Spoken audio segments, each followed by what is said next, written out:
Today we'll do another piece by Prokofiev. This again will be another one of the Vision Fugitive that he composed between 1915, 1917, when he was living in Russia, and right around the time of the Bolshevik Revolution. And so they were perhaps reflective of that in some sense. But these were pieces that he composed, and short pieces. They were very more of experimentation, etc.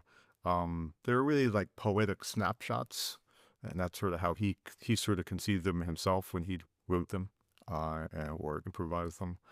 And they vary widely in mood, quite widely, from savage, aggressive to tranquil and relaxed, or in everything else that you can think of in between. So there's sort of like one for every mood. They were like little poetic snapshots, in some sense, like Chopin's preludes, in some sense, but they're certainly very modern, being composed in the 20th century. And he was experimenting. So there are also experimentations to some degree with different things and different devices and compositional directions and so forth.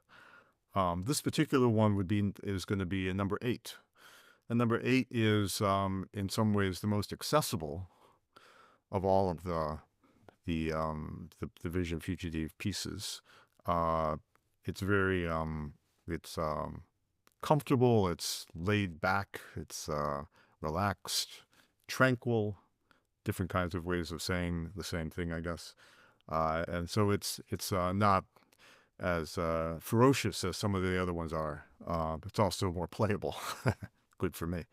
Uh, but it's a interesting piece, and it could be, I suppose, so you could conceive of that in some sense. It sounds a bit like a Russian fairy tale in some kind of slightly twisted sense.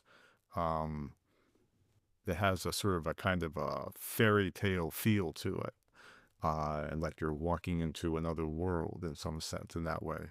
Um, but it's a very interesting piece, and Prokofiev certainly was a man with a fabulous pianistic technique. But this one is one of the more easier ones to play, and so this is why I'm playing it. But you should certainly hear some of the others if you can, because they're quite different in mood. And I noted before that there are recordings of him himself playing some of those. They're worth hearing just to hear his ability to play, if nothing else, which is pretty fabulous in and of itself. But the pieces themselves are quite wide-ranging and quite demanding on the pianist.